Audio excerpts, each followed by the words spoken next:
Hey guys, welcome to my YouTube channel. My name is Ithabeleng Kopo and I'm new here. You're new here. Let's do the right thing. Please subscribe, share, comment if you like my content. Let's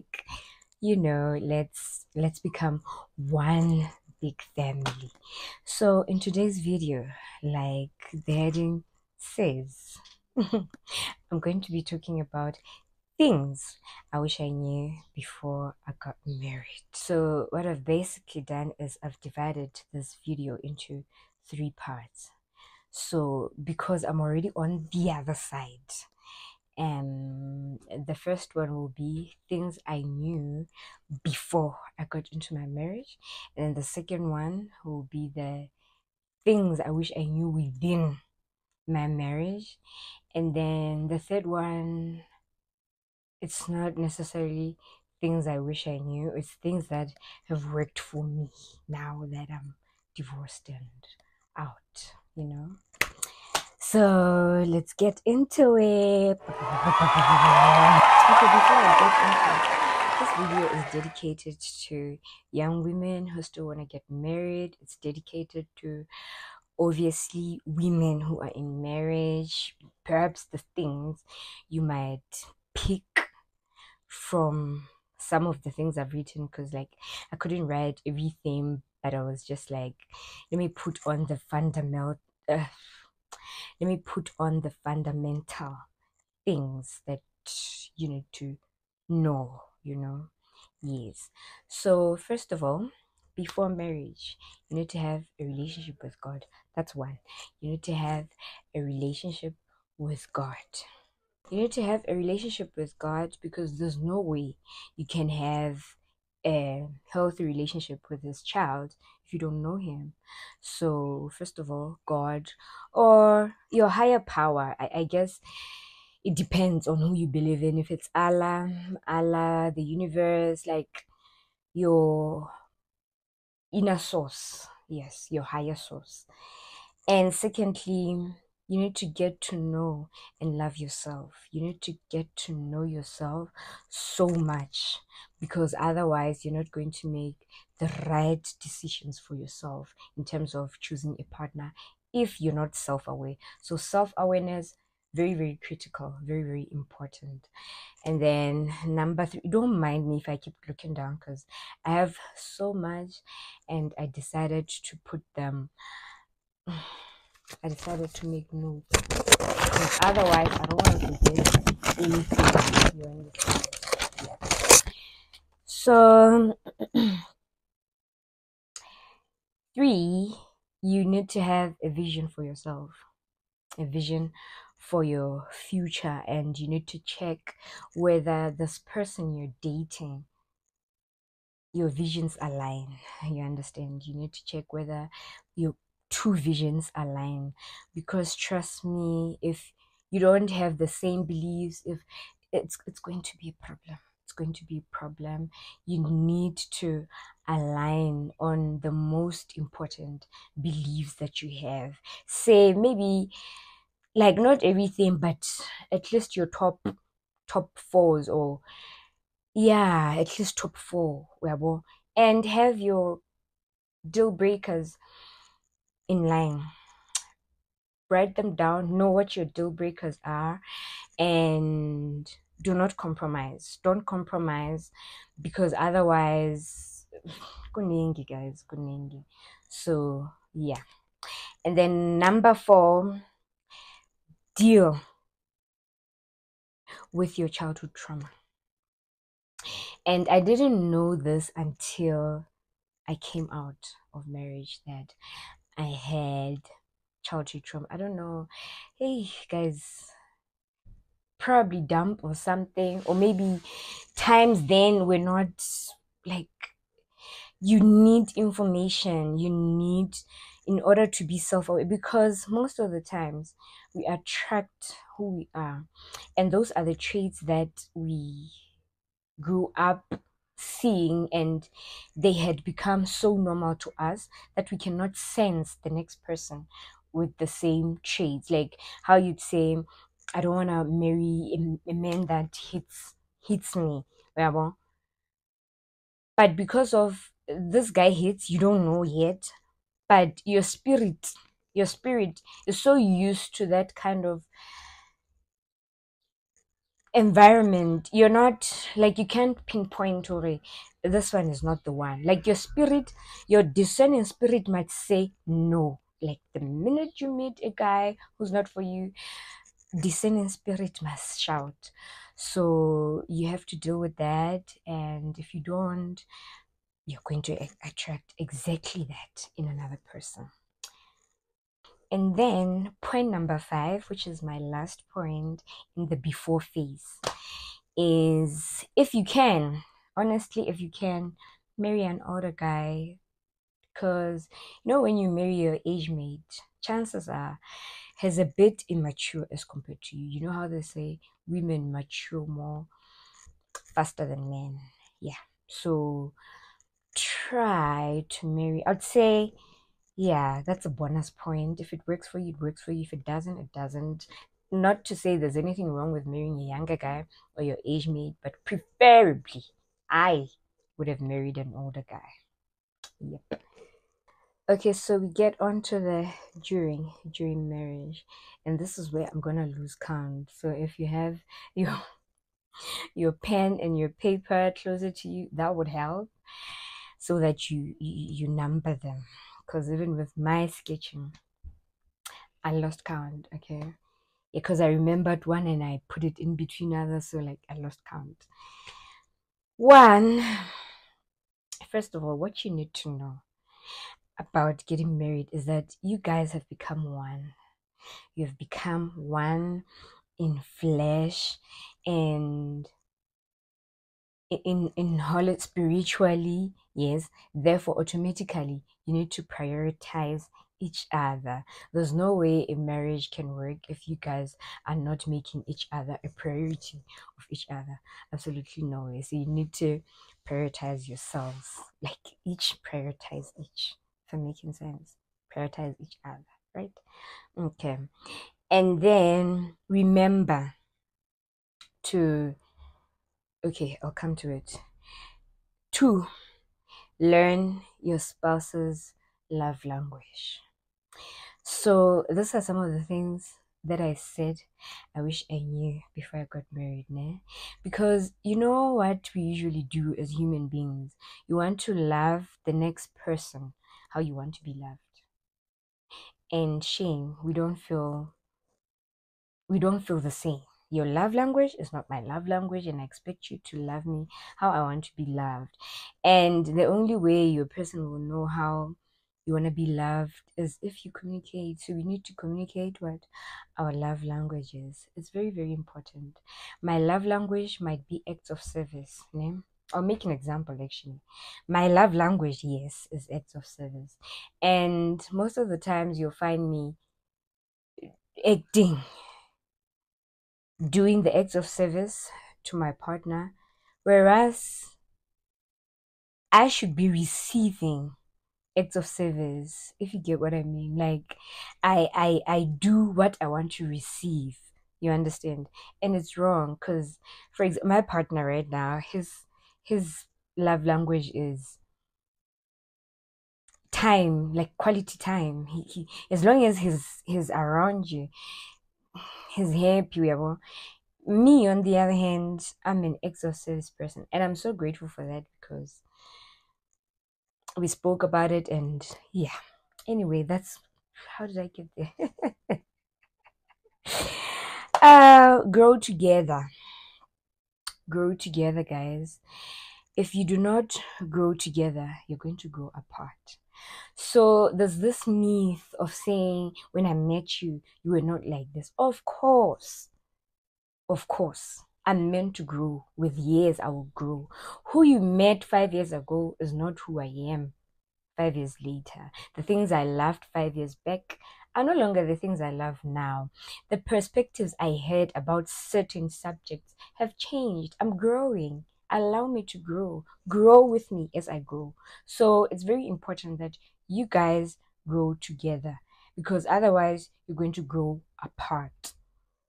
And very importantly, be open minded. Be open minded to new things, to explore new things. Have an open mind always in marriage. 4, have lots of sex. Have lots of sex. I'm sorry, I cannot emphasize this one. I'm even feeling hot as I talk about it, but have lots of sex, guys. It's get rid of unlimited beliefs. Okay, for the ladies, get rid of those unlimited beliefs. You know how when we grow up, our grandmothers or our mother, like society in general, makes sex look as if it's a sin and you're not supposed to enjoy it. Like, I don't know how to explain it, but we go into marriages with unlimited beliefs. Or I've had another pastor say, what people forget to tell you is it's time for you to vula. She was like, when you're growing up as a girl, your parents, like everybody around you, your grandmom, whoever, they're like, Ivale, Ivale, ne? And then when you get into marriage, nobody reminds you, Ivule. It's time for you to it's time for you to explore yourself, get to know what you enjoy with your partner, explore each other, feel free. It was created by God for a reason. It's his. Enjoy it. Okay. Enjoy each other, have fun, explore. But I guess another thing I heard is people can go beyond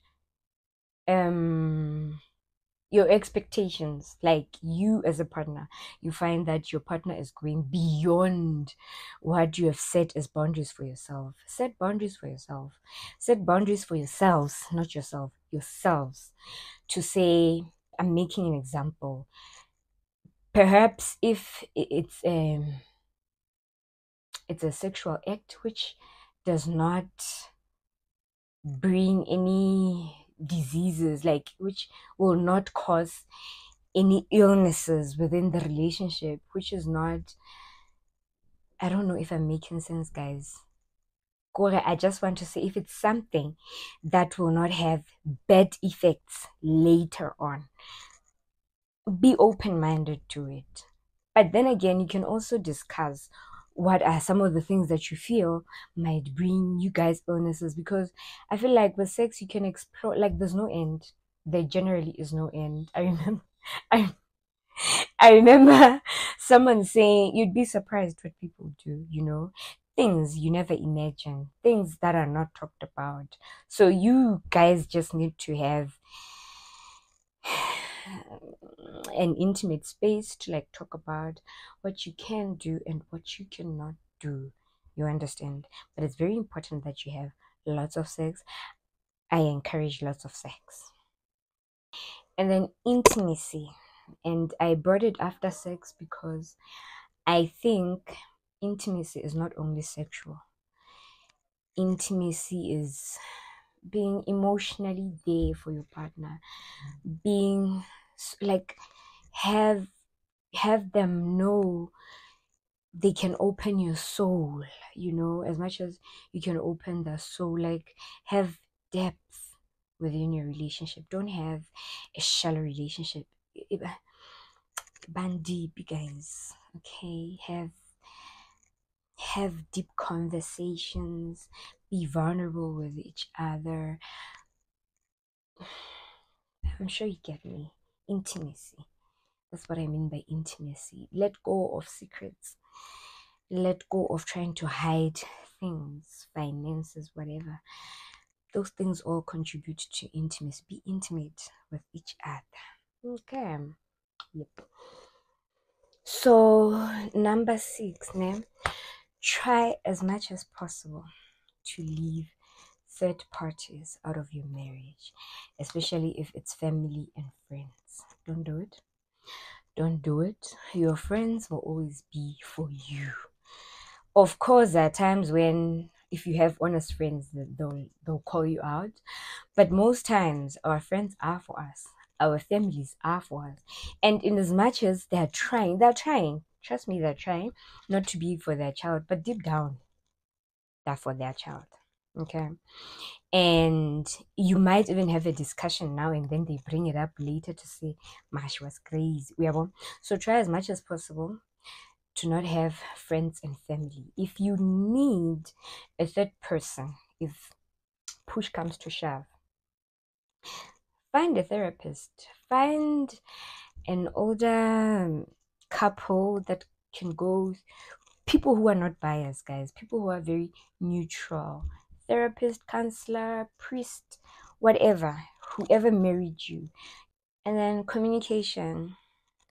Number what? Number 7, communication is probably the most important, communicate your desires, communicate your expectations, communicate your financial statuses, communicate literally everything, how you want to raise your kids, how you want to see yourself in the next 5 years. Have your short-term goals, have your long-term goals, how you want to discipline your children, how you want to treat each other's families, because at the end of the day, these people are still family.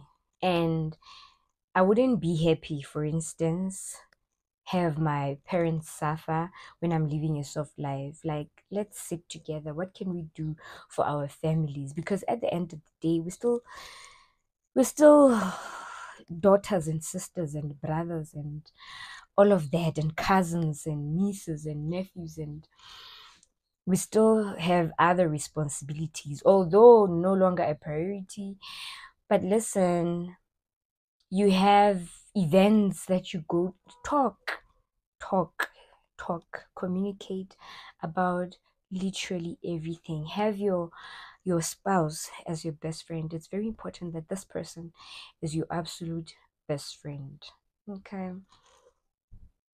And then 8, avoid talking about your spouse to your family and friends.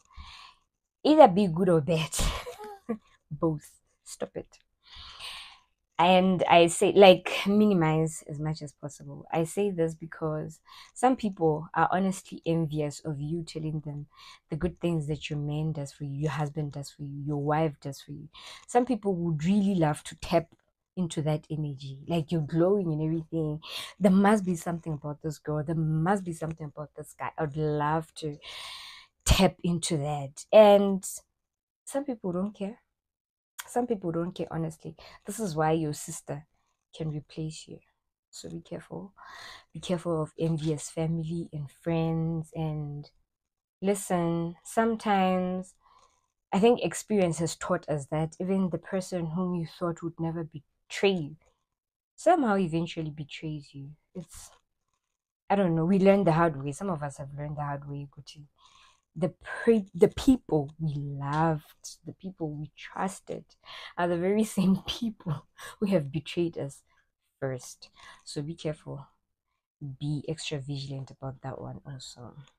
Even with the advices they'll give you, some are weird. Some will make sense. Some will make sense at the time. Kantingane, it's a recipe for disaster. So refrain, honestly. Now, remember that, okay, 9, right? Yes, 9. You two people, you two people were not born together. And even if you were born together, you do not share the same brain. Obviously, you have different views on different topics, okay?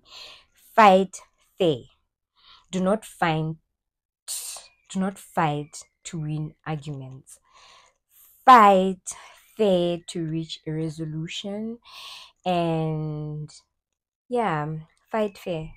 I think that's it. Just fight fair. Don't fight to win arguments. Have an open mind, like I did say before. Fight fair. Have an open mind, and then find a solution, because you are within the same team, right? You're within the same team. And then I come to the issue of submission. For guys, submit to God. You know, when you submit to God, you pray, you're a godly man. You will know how to lead in your household. That is how you become an effective leader. Okay. And then for the ladies, submit to your husband.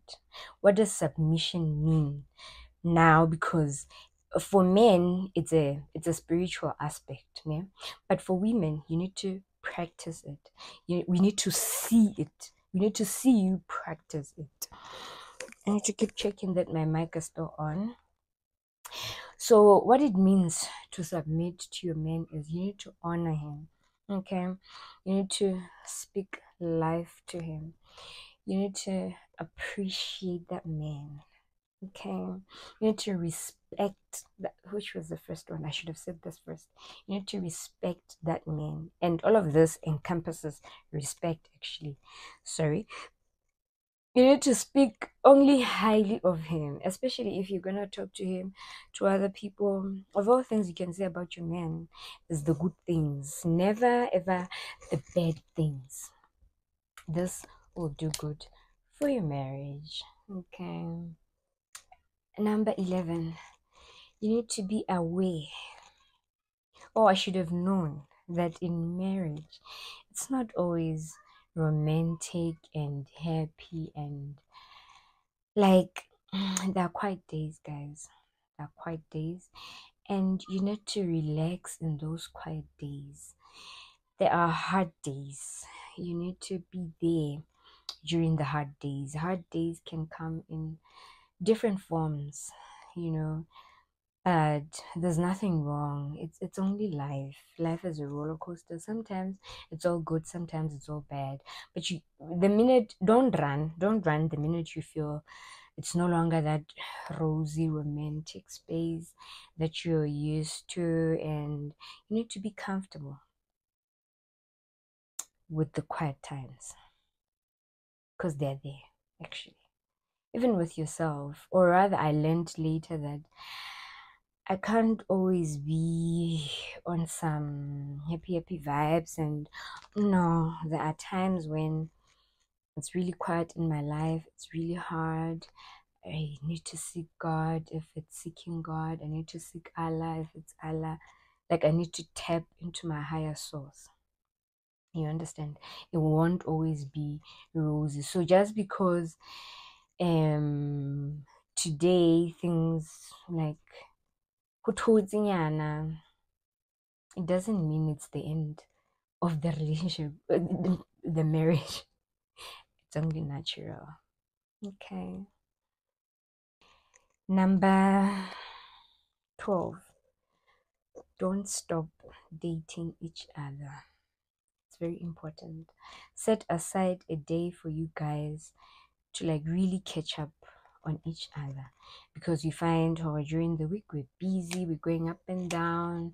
There's no time to really like talk about how are we doing, how are we, how are you, how have you been, how's work, how are you emotionally, are you coping with the kids, are you coping with the nanny, like literally anything, the bills, are we still good? Not work. Are we still good? You know, are we coping? Is it working? What can we improve? What can we implement? Like date nights are very important. At least once a week. At least once a week, because every day is just normal. We get up, we go to work, we watch whatever, we come back, but we never really tap into each other's souls and find out about each other's well-being. So it's also very important to find out how your partner is doing. And then 13. So since you guys are married, you need to create your own family traditions. This is a time for you to create your own family traditions, and you come from two different families. You need to put together what you think will work for the both of you. Where my background is obviously not the same as your background. So what can we bring together? What can I take from my family, which I loved? What kind of tradition did I love? If it was celebrating Christmas, being together, whatever. And for you, it's what. Incorporate those two things so that you guys are not so unfamiliar with each other. because some of the things that make you so unfamiliar is you're so surprised that, "Gosh, God, who did I marry?" So you need to bring those two things together, leave some out, take the best in, you know, and have your own. Don't always rely on the bigger families, which is your mom and dad, because they've done theirs. They've raised you. They had their own like they did it all. Time to do yours now. Okay. Number 14. When you get married, when I got married, I should have known that there's a lot of forgiving going on. There's a lot of apologies going on. You cannot, you, you're going to forgive a lot. You're going to forgive every day. Okay, you're going to apologize a lot. You're going to apologize every day. Get used to it. Just get used to it. Get used to apologize, and sincerely so. But without a forgiving heart, you won't make it. And I know this because I struggled with that so much. So much. I struggled with forgiveness so much. I won't even lie. I you I struggle with forgiveness. I still do. I'm still working on it. But I don't know why though. I should address this with my therapist. I struggle with forgiving honestly. Although there are things you cannot forgive. Okay. I'm not saying be a doormat. Absolutely not. There's things you will not forgive. And that's personal for you and that's personal for me. I had things I had said, these are my boundaries. You cross this one, I can't. I'm not gonna forgive you.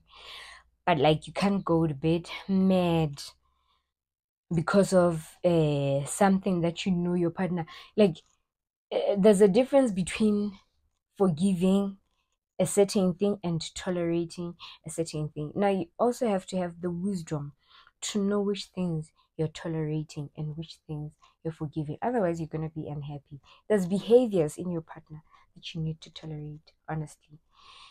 You can't always fight about the same thing. You cannot always fight about the same thing. There's things you need to tolerate, and then there's things you need to forgive. Like you need to learn to live with this person with this behavior, because there's probably also things they're tolerating about you, you know. So they can't always ask for forgiveness for something that's not gonna change. Like, what's the point? What's the point of forgiving something that's going to be done even tomorrow? You know? So you need to tolerate that one. You tolerate, and then the things you forgive. So there's a difference between tolerating and forgiving. So after you've put your pride aside, try to have at least see a therapist, see a counselor, see a priest, whoever, a professional you can go to at least twice a year, once every 6 months, just to check on where you guys are. The same way you do with your health. You don't necessarily go to see a doctor because now you're so sickly, and no, you go see a doctor once in a while just to check progress on things. Is my blood pressure okay? Is my, things like those. What do I need to improve on? Or about my diet, everything, things to motivate you. Or when I go the Valentine's, what, those kind of things really help. Couples retreats, those kind of things really help to hear and understand how other people are doing it. You can learn from other people. Like, you don't know everything, I guess. And this is like the first time you're doing it. And even if it's not the first time, okay, this is the first time you're doing it with this person here. Yes, that's the right word. With this person, you're doing it for the first time.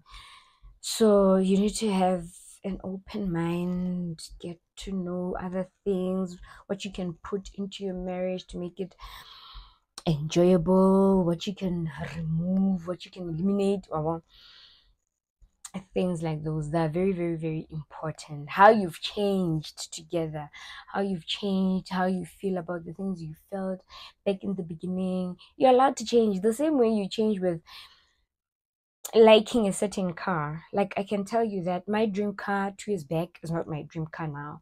And I'm allowed to change, even though I did not get to attain my previous dream car. I have a right to have a new dream car altogether. You understand? So, yeah, you have a right to change. There's nothing wrong with that. Just allow your partner to change, to grow into being somebody else. Criticizing and judging each other, guys, it's not healthy in marriage. There's things you'll say and your partner will never recover from. Refrain from certain things, insults. First of all, do not get in the habit of insulting each other. Respect each other, okay? Really, really respect each other, and do not criticize each other. Do not judge each other. You're not perfect, for one. I'm not perfect. You need to live with my flaws. You understand? Learn to live with my flaws. And then and learn to live with your flaws. And this is the funny thing. People are gonna talk about your flaws. No, your partner's flaws to you. And you need to be ready to like accept them as they are and find beauty in them. Oh, I love them anyway. Love your partner anyway. There's no perfect human being. You're not perfect yourself. So there really is things you need to accept and never bring it up, because chances are I know about that certain flaw of mine. I know about it. I know about my strap, for example. I know about my big head. I know about, like, and I'm only mentioning the physical ones. It could even go deeper than the physical ones, you know. But chances are, I know about my flaws, and I'd really appreciate if you loved me through my flaws. It would be so beautiful to be loved unconditionally through it all, as much as I'm dedicated now to loving you through it all. You see, how beautiful. And then you I do not know how to emphasize this one, because it has become a trend that men cheat. It's a bad trend. It's a bad habit. If it's a habit, it's a bad habit. It's a bad trend. Stay faithful. Stay faithful. And for the ladies, even if your man does cheat, if it's not in you, it's not going to be enjoyable. You know how people, especially the older people, will say, I don't know, what do I know? But they'll say, cheat back. And it's not fulfilling. Cheating back is not fulfilling if you're not doing it out of your heart. If it's done out of heart, don't do it. It will not fulfill you. Stay faithful, guys. Stay faithful. Do not be sleeping around, because once the trust is broken, it is so hard to mend that trust. And I swear, you can try as much as possible to mend it, and your partner might never forget. Like, every time you're running late, hey, that's because you were and this is why I'm saying forgiveness is not easy. Some people struggle with it. Like me, I struggle with forgiveness. And because, first of all, I do not understand how you would vow to me that you'd never.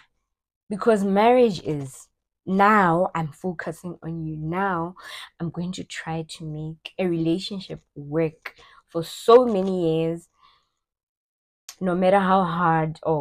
But the minute you bring the third person, and you know what's toxic about it?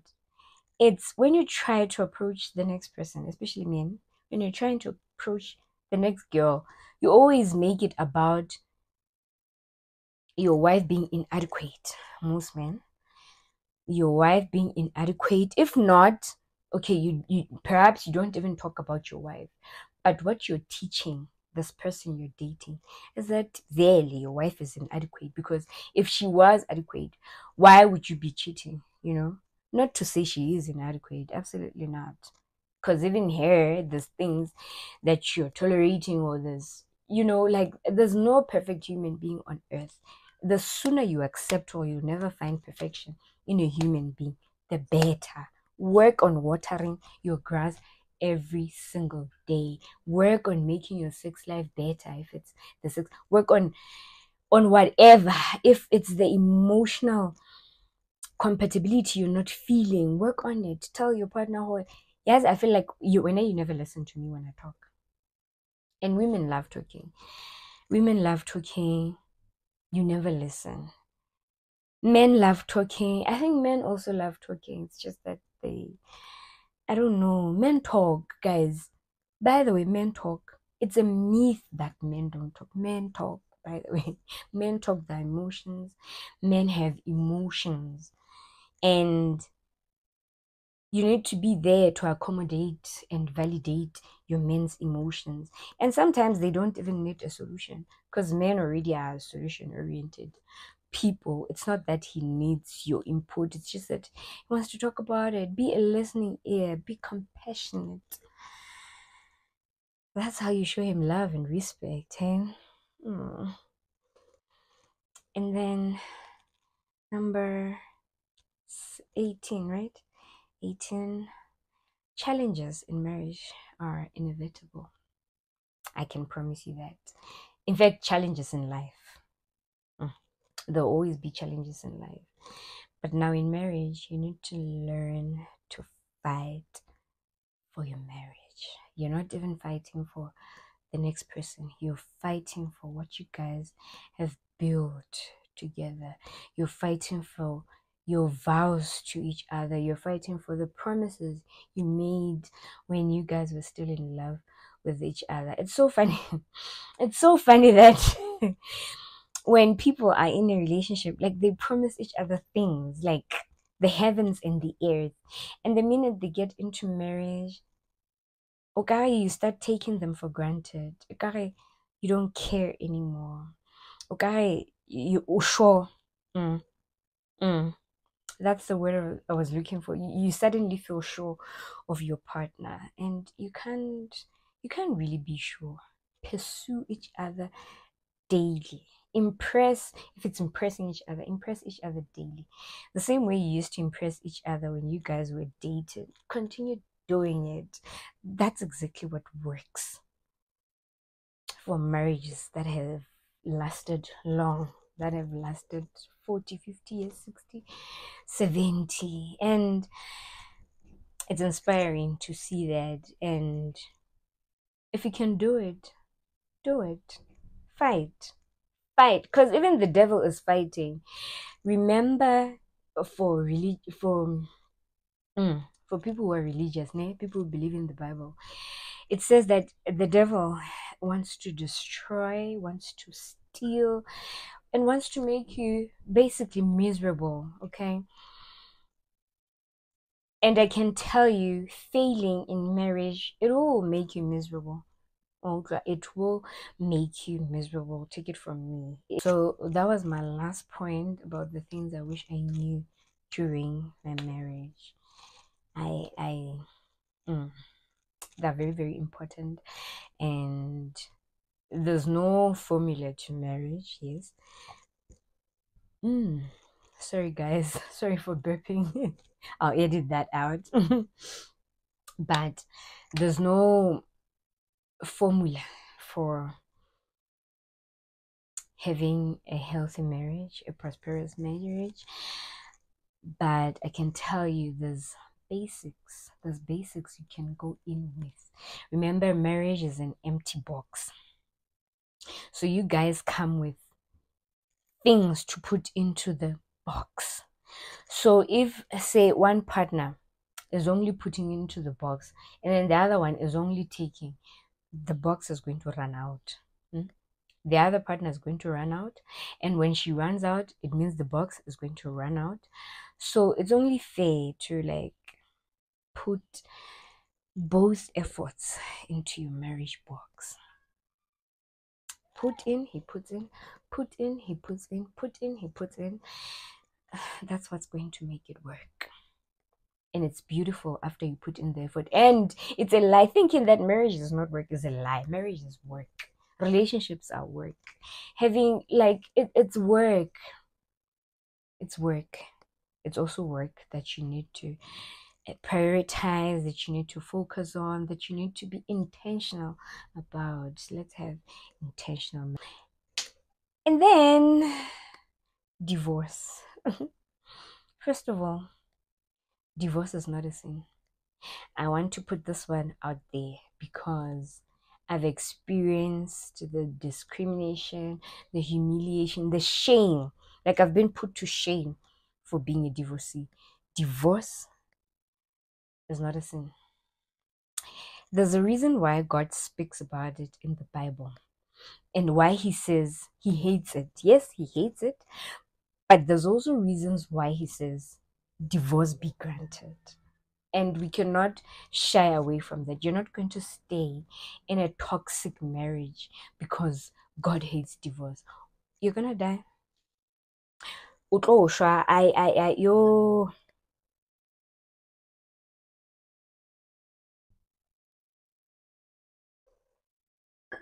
You're gonna die if you stay. Sorry, if you stay in a toxic marriage, and a toxic, in an abusive marriage where you're being beaten left, right, center every day, you're going to die. This is where now you need to remind yourself, you know, there was me before this man. There was me before this woman. There will be me after. Do not let marriage define you.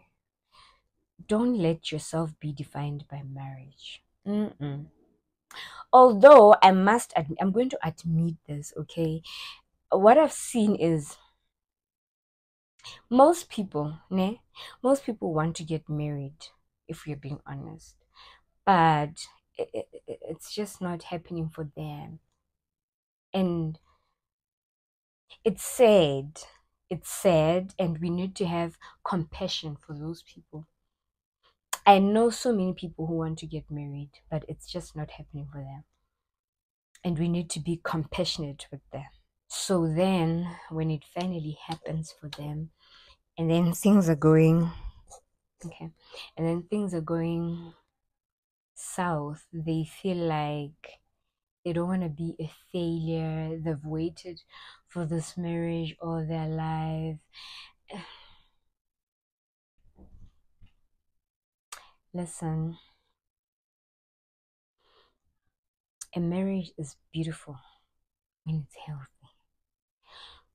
There's nothing beautiful about staying in a toxic marriage. Absolutely nothing. There's nothing, personally for me, I don't get impressed with people who are staying in their toxic marriages because they can. I don't even wish I don't even wish that strength on me.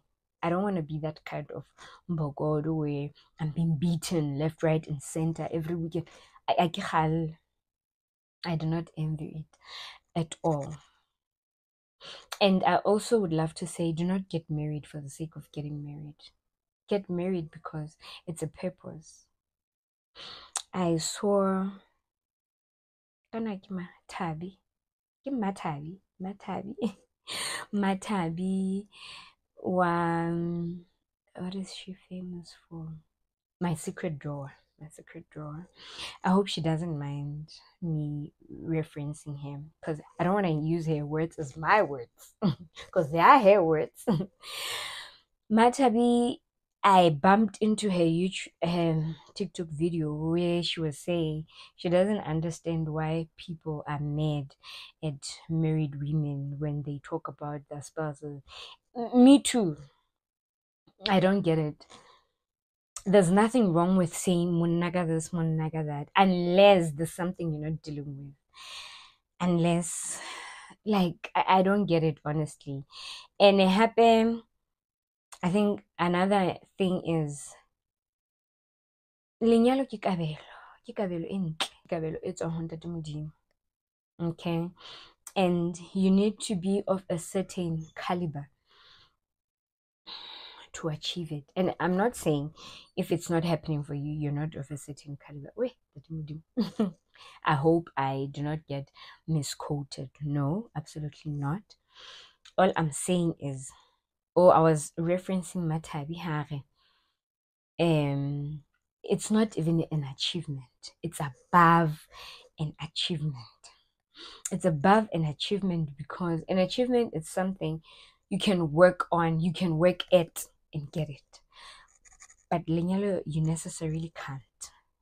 Let's respect marriage. Le hlomphe lenyalo la hao. Rata motho wa hao, rata monna wa hao, rata mosadi wa hao. Hlompha monna wa hao, hlompha mosadi wa hao. And it will work for you. My circle, personally, not even like my closest circle, but people I know around me, they want marriage. They want to raise their children in stable homes. I want that for myself. I want that for my son. I if we're being honest, some of us really want marriage. I can say maybe and you know what? One thing about the universe, it listens. Universe ya mamela. Ha o ntso re ha ke le batle, but you know deep down what le you're not gonna get it. That's another thing. Rather not talk about it if you feel like people are going to jeopardize your wishes or your desires. Rather not put it out. But the minute you say, Hannah, what do they say? They say your brain doesn't know between what is true and what is false. Like it picks up what is said. I'm not putting it in the right words. Kind of what do they say? Yeah, but something about your brain not knowing the difference between the truth and the false. Oh, so because you're trying to look strong or whatever, like you're an independent, whatever. Your brain doesn't know. Your subconscious mind doesn't know. Your subconscious mind, subconscious. Yes, your subconscious, your subconscious mind doesn't know that you don't want it. So it is best to be truthful about it. Not personally, love it, and I can only hope that guys, I need to drink water because I'm starting to feel dry. It's so hot and I cannot put on my big fan because it's a lot. I need to keep drinking my ice cold water. So how re wena ha o le batle lenyalo pasop ka nna se ka le fumana net because kelello ya hao subconsciously it's about the universe is not going to give it to you because when you don't want it. So honestly, let's be honest with ourselves. Anyway, Angela, life after marriage, divorce. So my first point was divorce is not a sin, and I hope it gets to everyone. I need you guys to know that divorce is not a sin. It will never be a sin because you cannot stay in an abusive marriage, because you cannot stay where you're being cheated on. Okay, you can stay because apparently you can stay, but like you cannot stay in abusive situations. I'll talk mostly about abuse, but even with cheating, yeah, cheating it's abusive, guys. What's happening? Cheating is emotional abuse because it leaves you wondering where was I not enough, and that thing will drop your self-esteem. And for those who've been cheated on, I mean, I think, do I need to get into detail about it, how I felt? You let me know. but cheating is also emotional abuse. And then, now that I've addressed that divorce is not a sin, there's a lot that comes with it. I won't even lie, and it's painful. You know how they say marriage is hard? So is divorce. Divorce is also hard. Choose your hard, I guess. Financially, one, if you consider the divorce route, it's draining. You have to hire lawyers.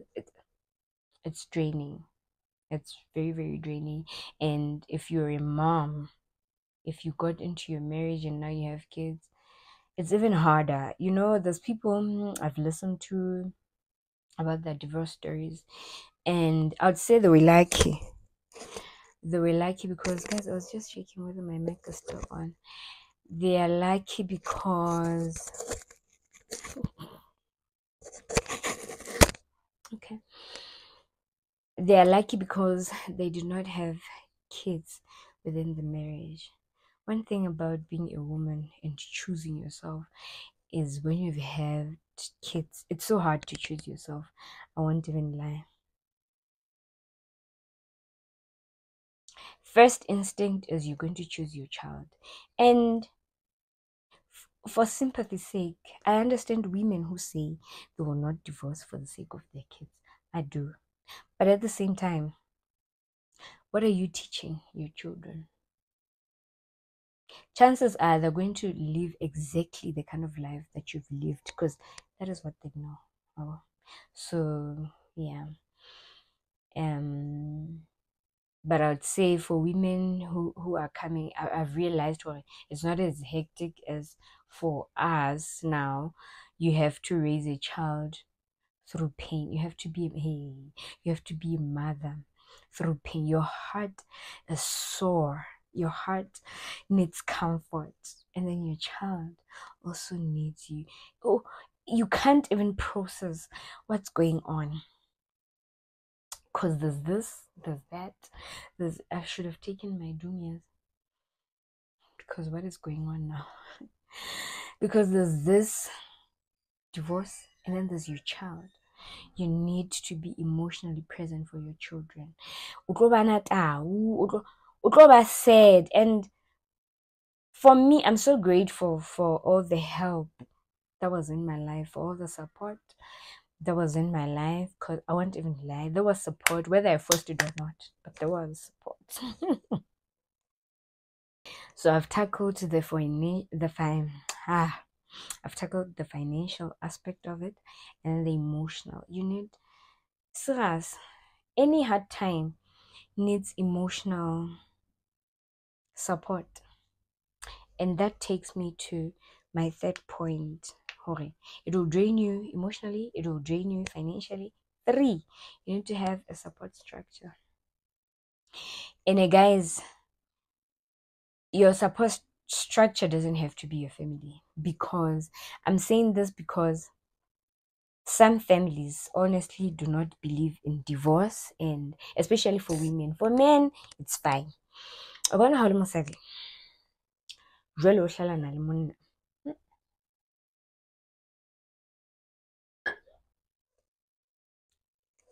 And that thing is so hard. And the water is so cold. And there's ice in there. That thing is so hard because most women believe in being imbokodo. So chances are you won't even get support from your own family. Now, this is where you need to outsource support. Personally, how did I do it? I'm telling you how I did it. I outsourced support online. I looked at lives of women who were not necessarily depressed. I didn't want to look at someone who was depressed and tell me, divorce, you can go over divorce, I'm depressed. No, absolutely not. Because I was already depressed. I needed to come out of that depression. Because it can be depressing, by the way. It can be depressing. It can be depressing. I was depressed. I won't even lie. When did I realize I was depressed? I realized I was depressed on one of my friends' birthday. It was in 2020, just before lockdown. So it was one of my friend's birthday, and we had booked somewhere outside of town.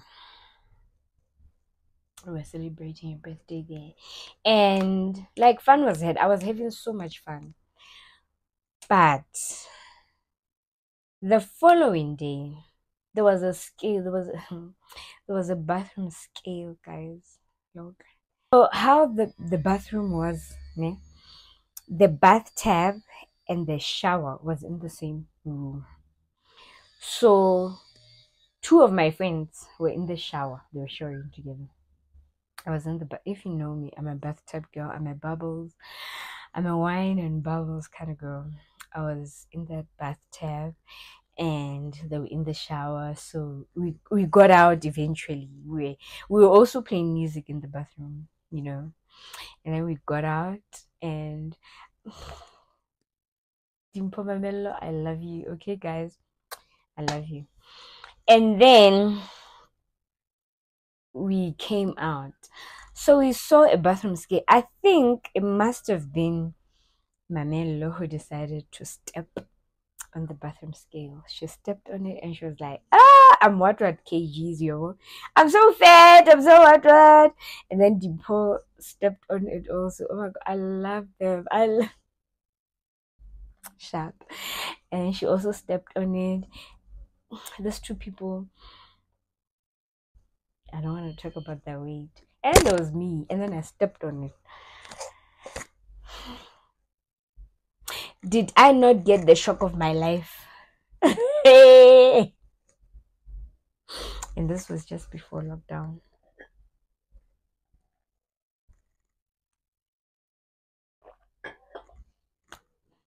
I stepped on that bathroom scale and I weighed 34.4 kg. We were all shocked. I don't know if they're gonna remember this. They were shocked. I know they were shocked. I looked at them, they were shocked. I was shocked from their weights. Like, obviously, I'm the tiny one, they're a bit, but nonetheless, 34 kg, 34.4 kg. Guys. And it's so fun, and I feel so grateful that I'm telling this story with so much humor now, because yo, divorce is not easy. So I was like, are you guys sure? So I was like, my Mamelo stepped on the bathroom scale. She stepped on it. 90 what? Dimpo stepped on the bathroom scale. Whatever, you know, like when I'm saying 90 what, I don't mean that was her exact. Oh, guys, that wasn't her exact. I can't even remember the weight, but like it was there, and I was here.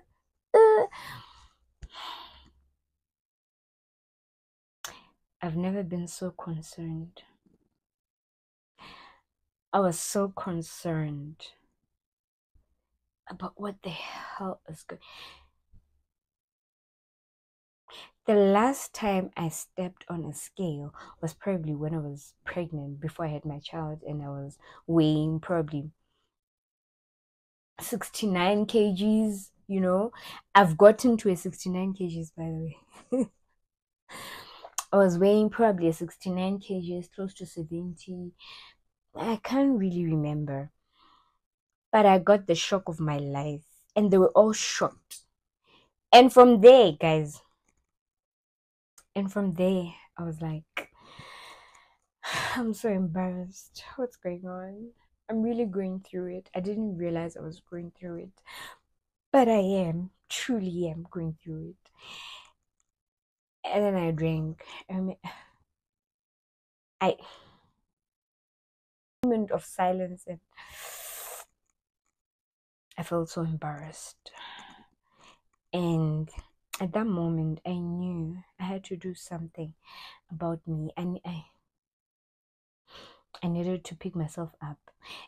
So that's the story of my support structure. My friends were my support structure. My dad was my support structure. My mom was my mom was embarrassed. My mom was not happy about me choosing to leave. So yeah, I think it's only natural, hey? I don't know. For moms not to accept. My dad was on some. If it makes you happy, if your decision makes you happy, I'm there for you. So so lonely, ne?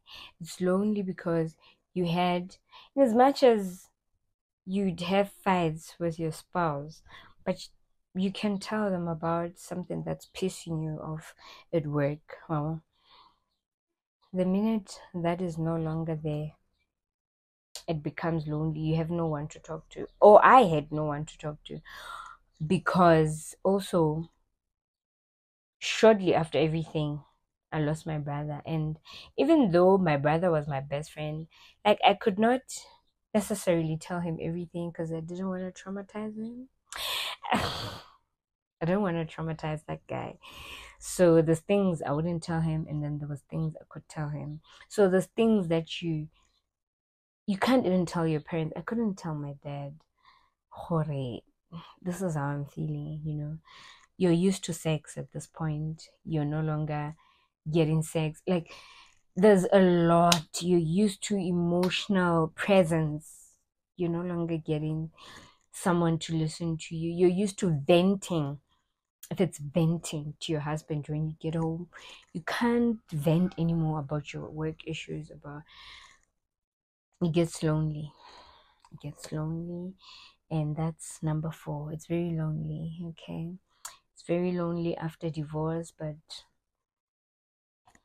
it depends if you can face the loneliness or you can't. If you can't, stay in the marriage. If you can, life goes on. And then number 5, I had to work on my toxic traits. At this point, my mic died, but thank you so much for watching. Hope to see you in my next video. Bye.